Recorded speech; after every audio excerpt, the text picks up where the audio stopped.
Today we will start a new chapter. Chapter is equation of a line.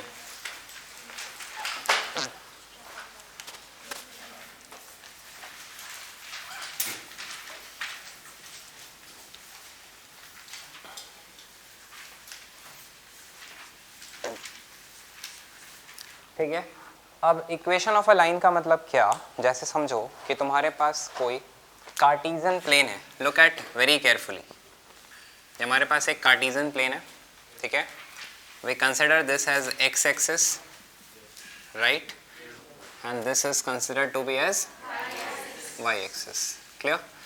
Now let us consider कि हमारे पास यहाँ पर points है 1, 2, 3, 4, 5, 6 and 7 so on.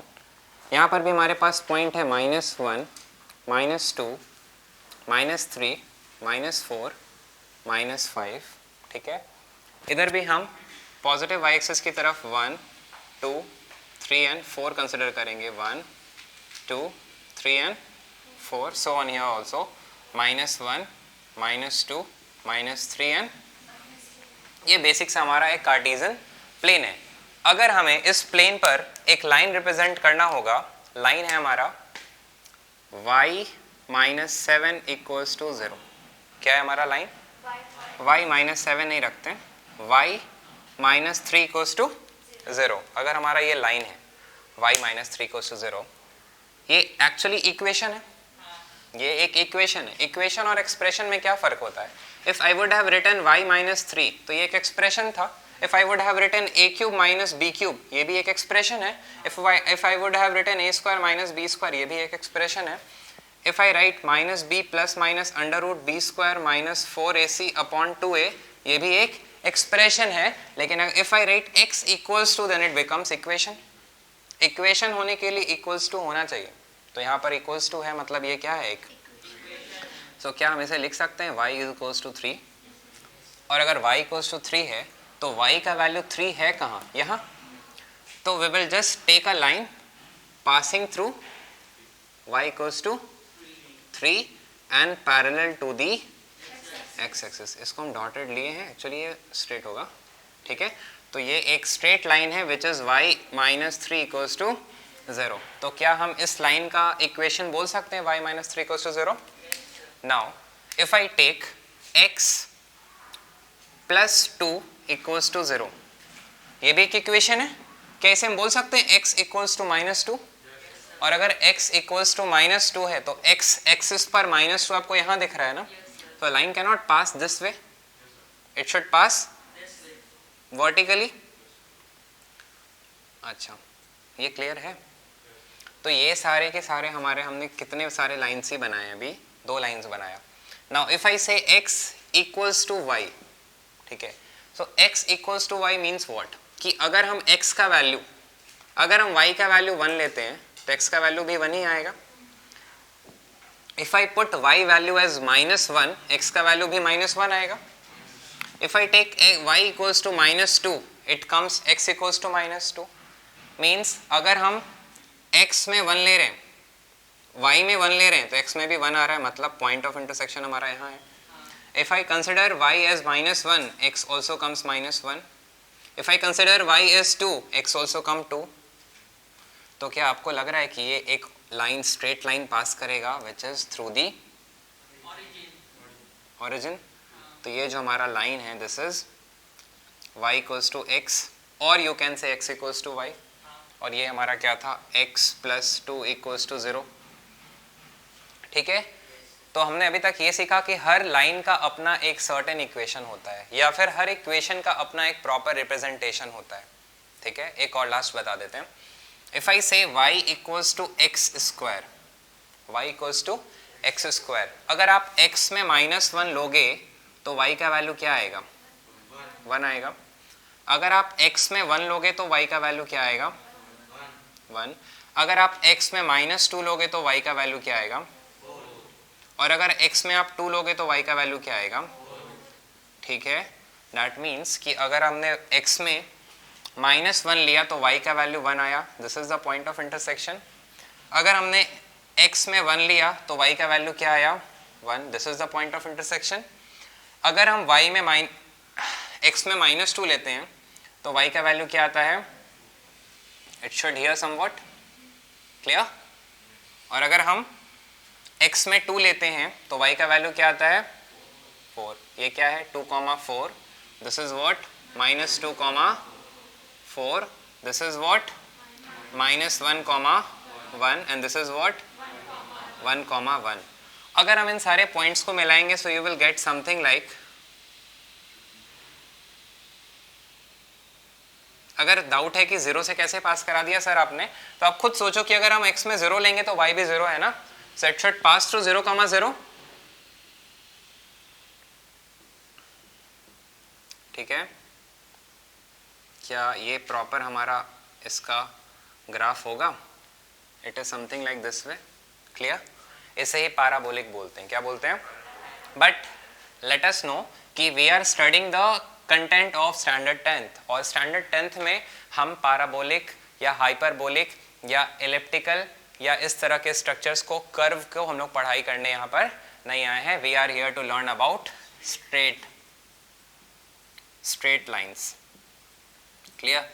तो ये एक एक्सटेंशन तुम्हें समझाने के लिए बनाया कि हर इक्वेशन का, अगर if I say y equals to x square, तो इसका भी अपना एक प्रॉपर ग्राफ है। ठीक है, हमारे पास साइंटिफिक कैलकुलेटर भी आता है, देखा होगा। तो साइंटिफिक कैलकुलेटर में जैसे ही आप इक्वेशन डालोगे उसका ग्राफ उसमें बन के अपने आप जनरेट हो जाता है।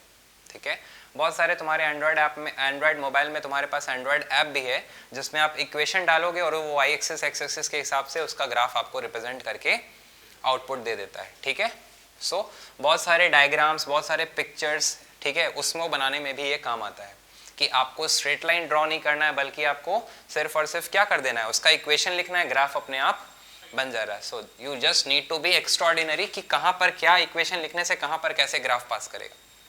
क्लियर है? ठीक है, अब अगर हम बात करें इस पर्टिकुलर का, हमारा इक्वेशन क्या है? y equals to x. तो क्या y इक्वल्स टू एक्स का जो ग्राफ है, क्या उस पर 1,1 है? उस पर एक पॉइंट है 1,1? क्या उस लाइन पर एक पॉइंट है -1, -1? तो क्या ये पॉइंट्स इस इक्वेशन को सेटिस्फाई करेगा? Now what do you mean by satisfy? If I से x + 2 = 0, तो हमने इसका ग्राफ कहाँ बनाया था? ये वाला। क्या ये पॉइंट -2,0 है? क्या ये पॉइंट इसको सेटिस्फाई कर रहा है? हमारा है x + 2 = 0। अगर हम x का वैल्यू यहाँ पर -2 डाल दें तो +2 करने पर 0 आएगा कि नहीं आएगा? So is it satisfying? Yes. So obviously जो जो पॉइंट्स उस स्ट्रेट लाइंस पे होंगे वो सारे पॉइंट्स उस स्ट्रेट लाइन के इक्वेशंस को सेटिस्फाई करेगा। क्लियर है? कोई डाउट है यहाँ तक? नहीं। तो फॉर एग्जाम्पल कुछ क्वेश्चन है, जैसे हमारे पास एक इक्वेशन है 3x + 5y = 2, 3x + 5y = 2 and we have to check कि ये जो पॉइंट है 4, -2, क्या ये पॉइंट इसके इस इक्वेशन में सेटिस्फाई करेगा? आई मीन क्या ये पॉइंट इसके लाइन पर लाई करता है? आई सेड इसके लाइन पे लाई करता है या नहीं। ठीक है, तो पॉसिबल नहीं है हमारे लिए कि हम हर एक इक्वेशन का रिप्रेजेंटेशन दें फिर देखें कि वो कोऑर्डिनेट से पास कर रहा है कि नहीं। अगर ऐसा करने गए और किसी ने क्वेश्चन दे दिया 100, -200 क्या पास करेगा, तो आप तो उतना बड़ा नहीं बना सकते ना। So we have to go for alternate method. तो हमारे पास अल्टरनेट मेथड क्या है कि हम डायरेक्टली इसके x के वैल्यू, ये है हमारा एब्सिसा, फर्स्ट वाला क्या कहलाता है? एब्सिसा। सेकंड वाला कहलाता है, और ये पूरा क्या कहलाता है? Coordinate. Right, this is abscissa, this is ordinate and the entire is coordinate. अब इसे हम इसमें पुट करके सेटिस्फाई करेंगे, तो 3 × 4 + 5 × -2, राइट। So it comes 4 3 = 12 -10 = 2। और क्या यहाँ पर 2 है? क्या ये कोऑर्डिनेट इस लाइन को सेटिस्फाई कर रहा है? क्या ये कोऑर्डिनेट इस इक्वेशन को सेटिस्फाई कर रहा है? Yes. So can we say कि ये पॉइंट इस लाइन पर लाई कर रहा है? Yes, we can say. Understood?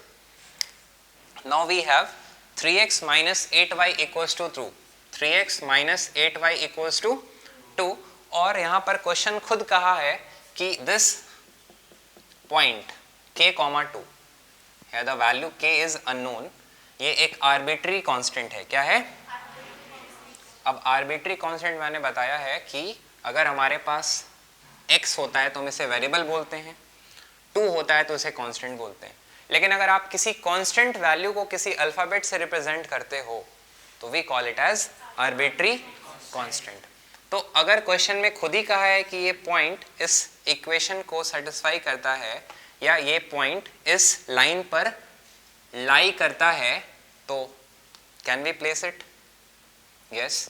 So x के जगह पर k पुट कर देंगे और y के जगह पर 2 पुट कर देंगे और इसको 2 के बराबर कर देंगे। We get 3k minus 16 equals to 2, 3k equals to 18, we get k equals to 6. Understood?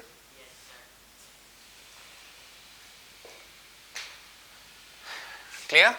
और यहाँ पर this implies obviously लगेगा। क्यों लगेगा? क्योंकि यहाँ पर equals to है, तो जब already equals to होता है तो वहाँ पर हम लोग क्या प्लेस करते हैं? Concept clear? एक क्वेश्चन और बताते हैं।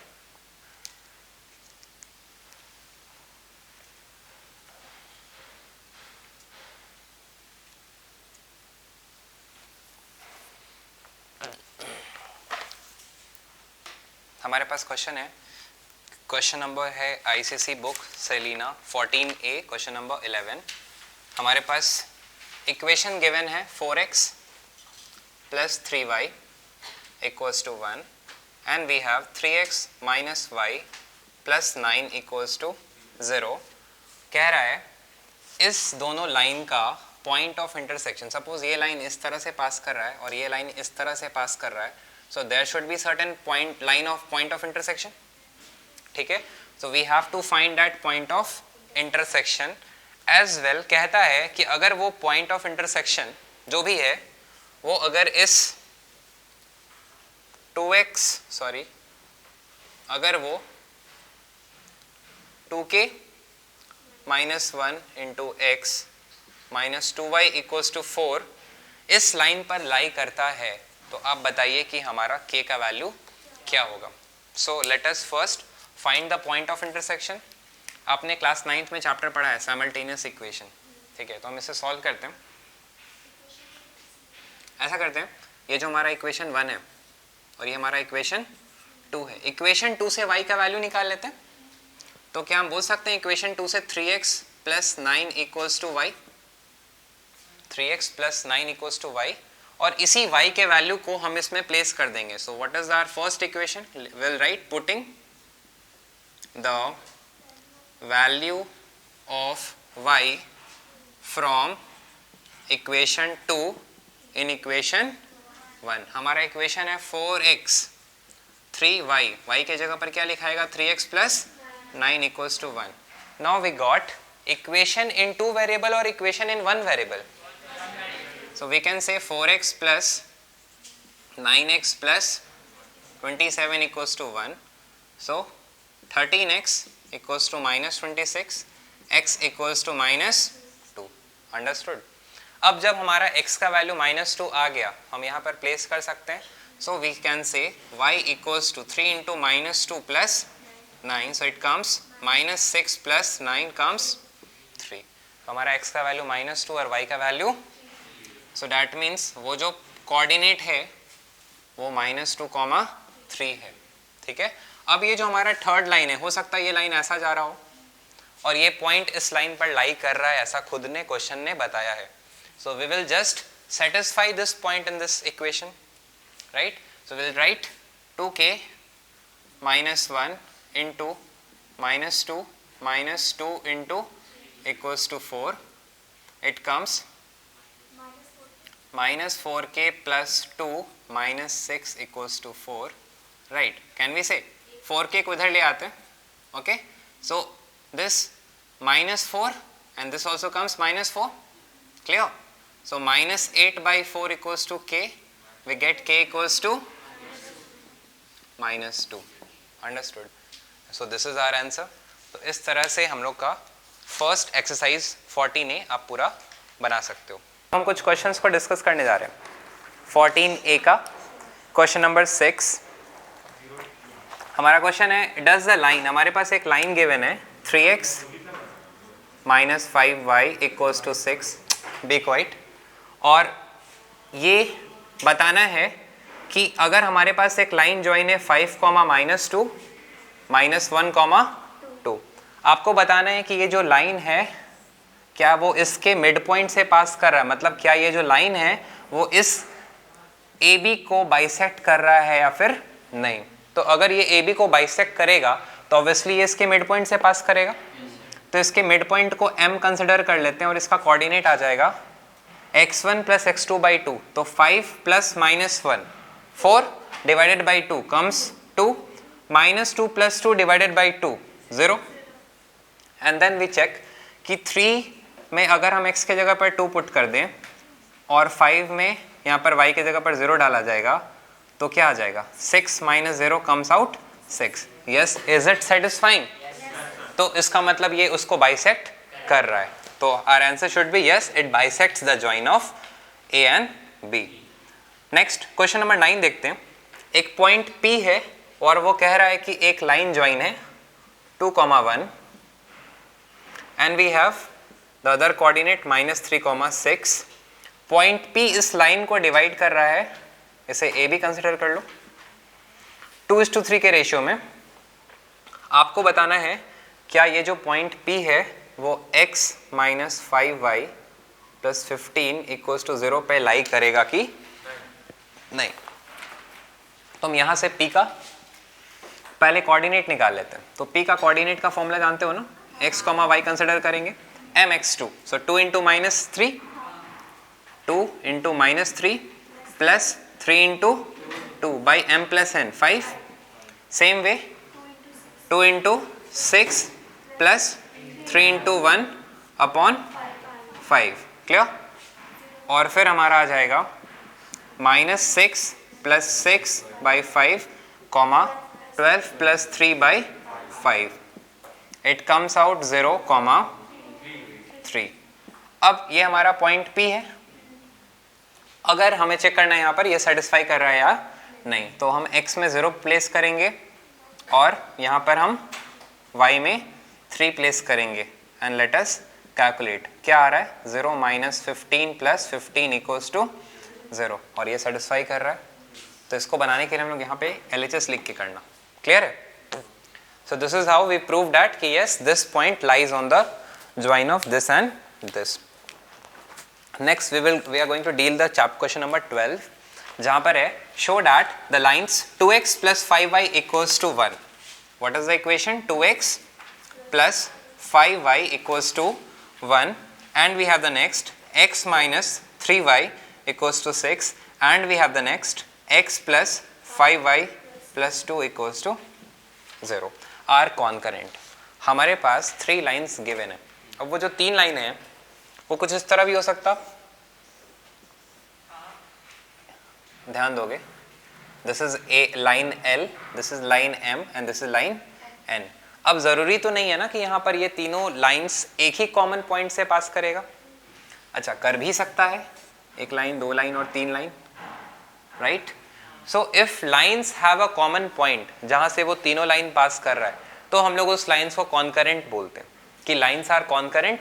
अगर वो पास कॉमन पॉइंट से नहीं करेगा तो वो 3 लाइंस कॉन्करेंट नहीं है। तो इसको कॉन्करेंट करने के लिए हम पहले क्या करेंगे, किसी भी 2 इक्वेशन को सॉल्व करेंगे and we will just generate the value of x and y। वो किसी 2 लाइन का तो इंटरसेक्टिंग पॉइंट होगा ना, चाहे ये वाला होगा, चाहे ये वाला होगा, चाहे ये वाला होगा।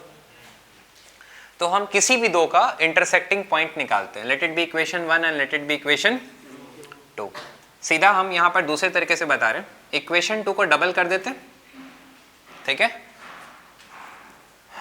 2x + 5y = 1 एंड इसको डबल करोगे तो ये 2x - 6y = 12।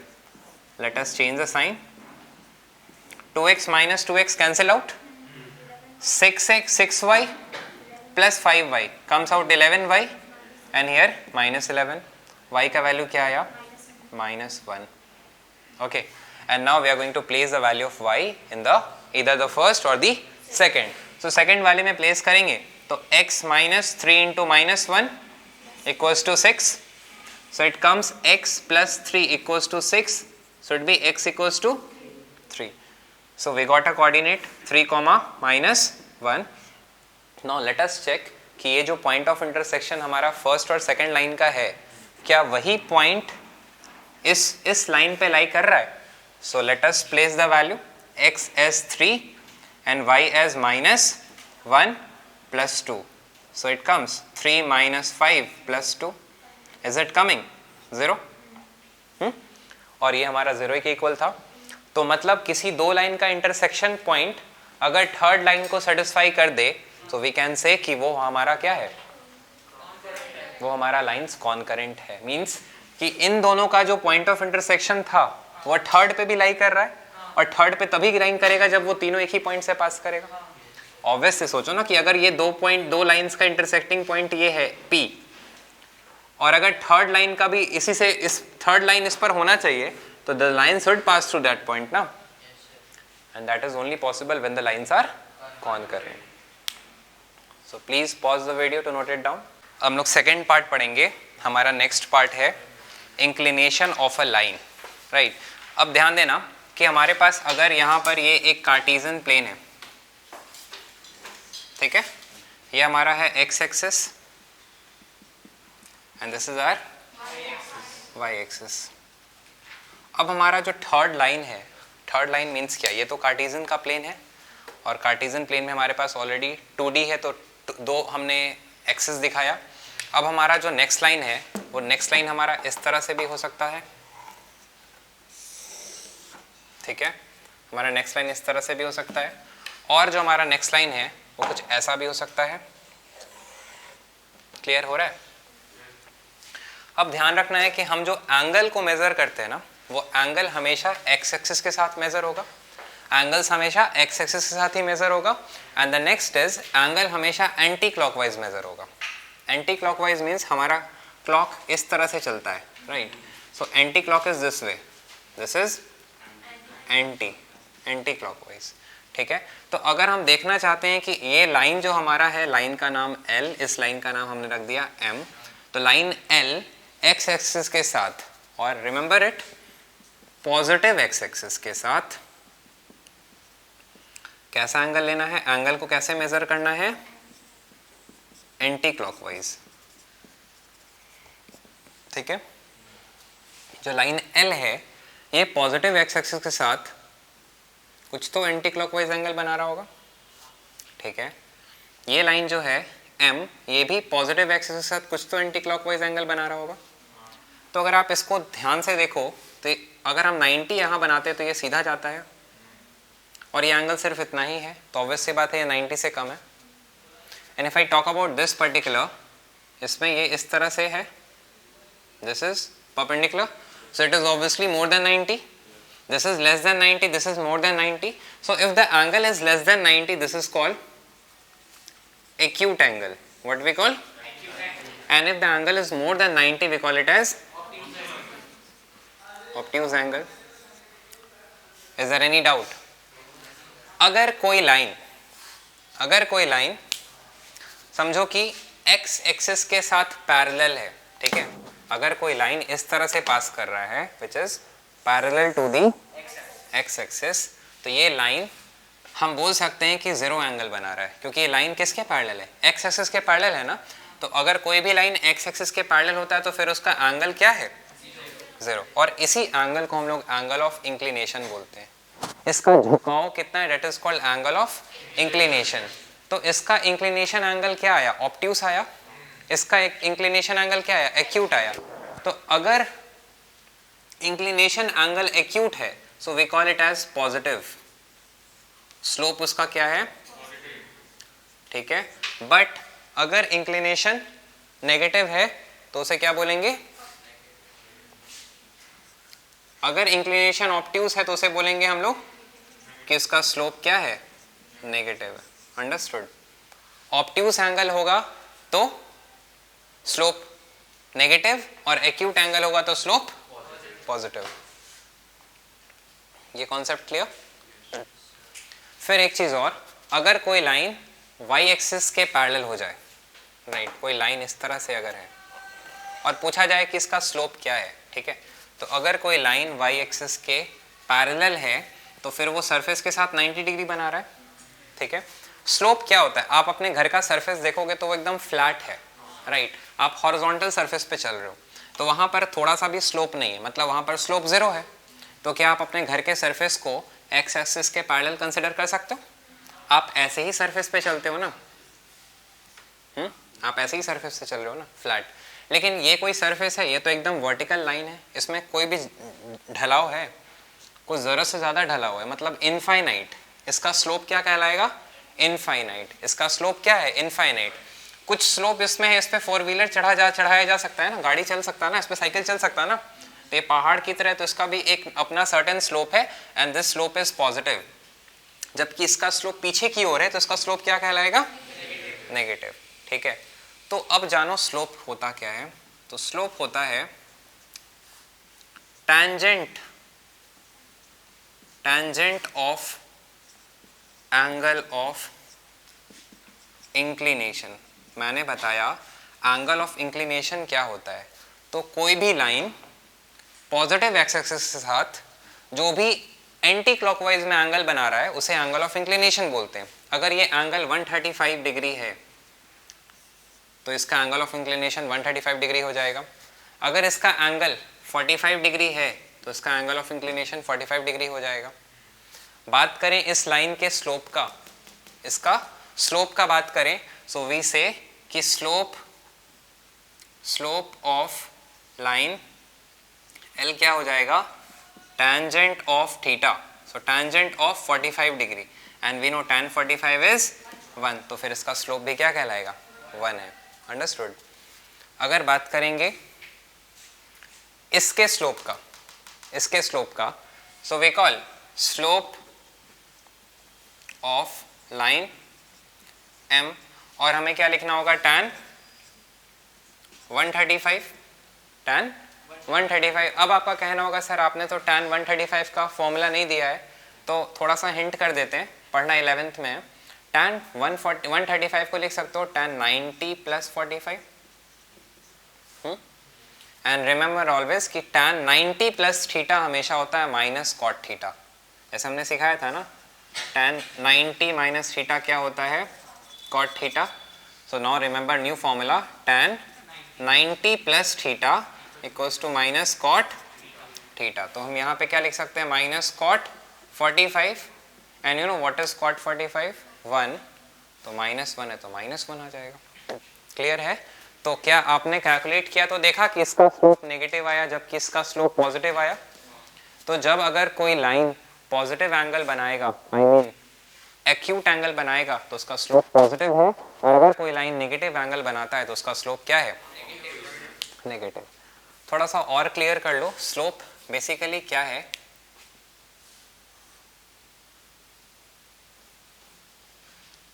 ये इस तरह का एक राइट एंगल ट्रायंगल कंसिडर करोगे ना, तो ये जो हमारा है ये पॉइंट, ठीक है, और यहाँ से तो ये जो हमारा वर्टिकल हाइट है, this is called VH। VH stands for vertical height and this is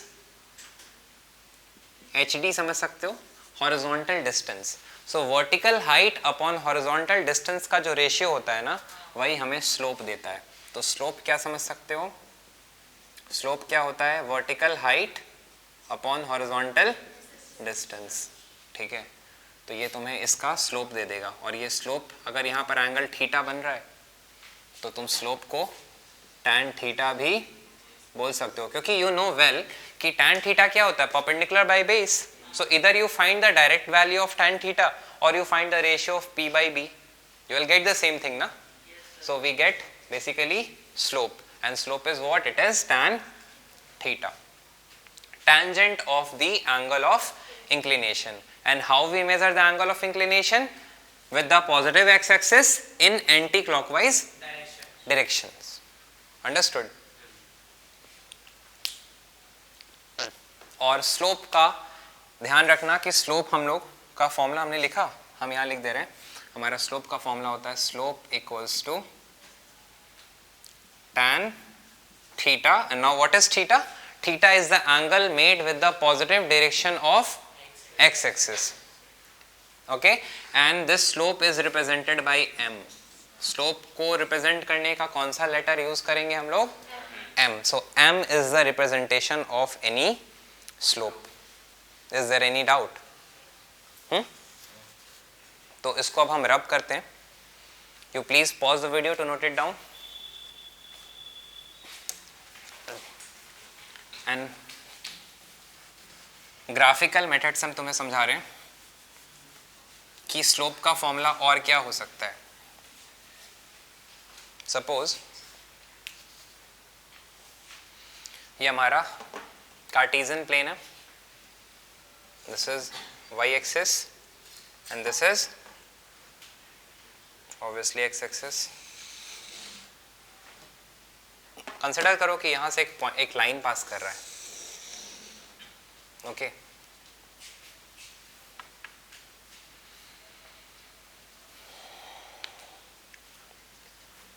and let us consider एक यहाँ पर हमने पॉइंट P माना, एक पॉइंट हम यहाँ पर Q कंसिडर करते हैं.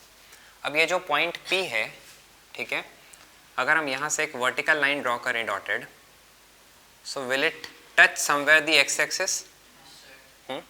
If I draw horizontal line, क्या ये यहाँ पर भी एक y एक्सिस को कहीं ना कहीं टच कर रहा होगा? ठीक है. Same way if I draw vertical line from point Q, will it touch somewhere at point on x axis? Same way, will it touch somewhere on y axis? So हम इस P पॉइंट का जो x axis में distance है, let us consider it x1 and let the distance this be considered to be x2. Basically ये हमारा point है x1 और ये हमारा पॉइंट है. सेम वे हियर ऑल्सो, इसके हाइट को क्या कंसिडर किया जाएगा? y1, और इसके हाइट को क्या कंसिडर करेंगे? y2. Now if I talk about the coordinate of point P, क्या हो जाएगा? x1, y1. If I talk about the coordinate of point Q, it should be x2, y2. Clear है?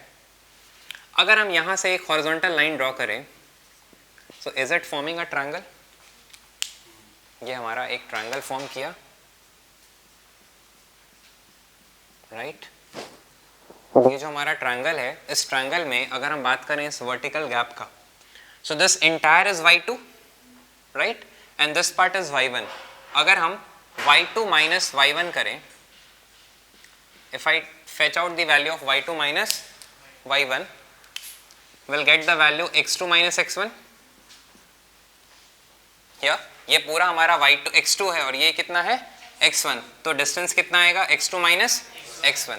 और हमने पढ़ा था, दिमाग लगाओ, कि ये जो एंगल है ये थीटा है ना, ये जो एंगल है वो क्या है? थीटा. तो ये एंगल और ये एंगल करस्पॉन्डिंग एंगल, ये दोनों लाइंस पैरेलल, तो ये दोनों करस्पॉन्डिंग एंगल. तो जो भी स्लोप इसका होगा वही स्लोप इसका होगा. ये लाइन तो वही है ना, स्ट्रेट लाइन है ना.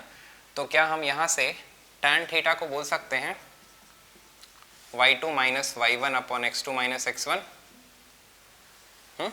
और ये tan थीटा ही हमारा m होता है ना.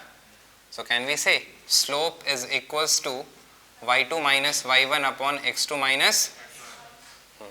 सो please pause the video to note it down.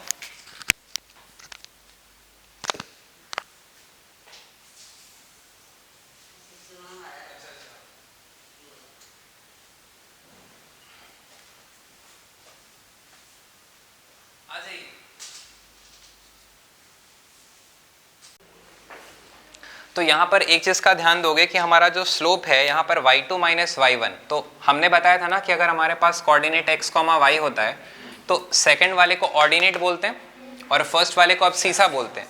So can we say कि y2 minus y1 is the difference of ordinates, where as x2 minus x1 is the difference of ABS CISS A. तो ordinate और abscissa का जो difference का ratio होता है वही ratio हमें क्या दे देता है? स्लोप दे देता है. Is this concept clear? अब हम लोग यहाँ पर कुछ देख रहे हैं कि पैरेलल लाइंस का स्लोप क्या होगा और परपेंडिकुलर लाइंस के स्लोप में क्या रिलेशंस होंगे. So let us think of कि तुम्हारे पास तुम्हारे पास ये एक, this is we have again y axis as well as, ठीक है, कुछ आए नहीं आए लेकिन y एक्सिस और x एक्सिस तो आता है सबको। अब मानो कि we have a line, this is theta making angle theta, और एक और लाइन कंसिडर कर लो which is parallel to itself. अगर हम इन दोनों लाइंस को पैरेलल कंसिडर करते हैं, right, so this angle will be considered as theta and let us consider this angle to be as alpha, ठीक है। Now this is line L and this is line M, are the lines parallel? Yes, हम लोगों ने already consider किया है that the lines are parallel. So if the lines are parallel, so will this x axis be working as a transversal?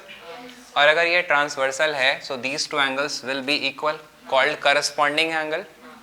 So my question is, will theta be equals to alpha? So if theta is equals to alpha, then tan theta should also be equals to tan alpha? Yes, sir. So if I say tan theta as m1, slope be m1, and tan alpha be slope m2, so here m1 is equals to m2. Yes, sir. That means we got कि अगर if lines are parallel, this implies slope m1 is equals to slope m2, where slope m1 is the slope of the first line and m2 is the slope of the other lines. Okay. और एक last concept इस part में है कि when the lines are perpendicular, right? So we'll consider कि हमारे पास again we have one x axis, we have one y axis, and we have one x axis, right? Now we'll take one line as this way and other line to be as a perpendicular, so it should pass this way. यहाँ पे 90 लग रहा है ना? तो हमने क्या consider किया कि हमारे पास एक लाइन है L and this is line M, right? And let us consider कि हमारा ये एंगल थीटा है, एंगल क्या है? थीटा। सो अगर ये एंगल मीन्स अगर लाइन L और M के बीच में 90 डिग्री है, means the lines are perpendicular, तो ये 90 और इस एंगल को हमने क्या कंसिडर किया? थीटा।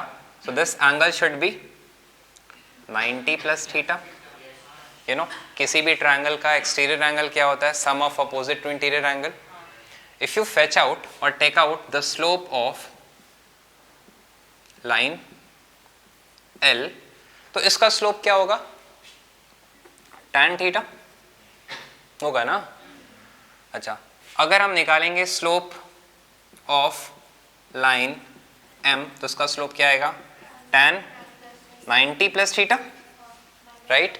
और मैंने अभी जस्ट बताया था tan 90 plus theta is minus cot theta, so can we say it as minus cot theta, right? And you know cot is the reciprocal of tan, so इसको ये भी कहा जा सकता है कि minus cot theta to be as minus 1 by tan theta.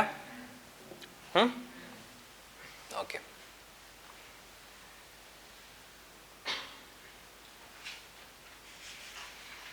यहाँ पर रिलेशन क्या है हमारा? हम यहाँ पर बोल सकते हैं ना कि theta plus 90 degree equals to alpha. अगर हम पूरे पे tan लगाएं, so here we write tan theta plus 90 बोलो या फिर 90 प्लस थीटा बोलो, बोथ मीन द सेम ना, equals to tan alpha. And tan 90 plus theta को हमने ऑलरेडी इवेल्युएट करके क्या लिखा है? अगर हम स्टेप्स दिखाएं तो minus cot theta equals to tan alpha, और we can say minus 1 by tan theta equals to tan alpha.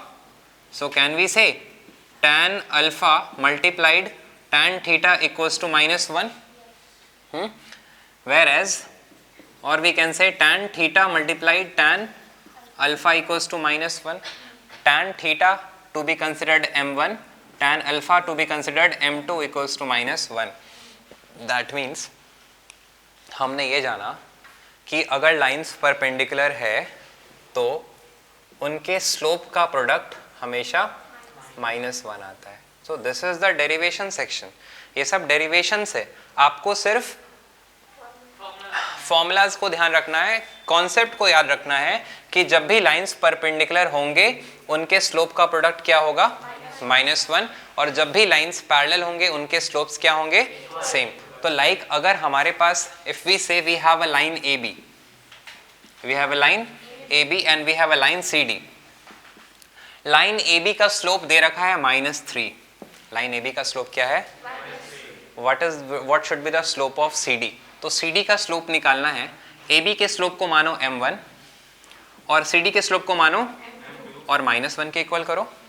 m1 का वैल्यू ले लो -3, m2 को फाइंड करना है, तो m2 should be -1 by -3 should be equals to 1/3।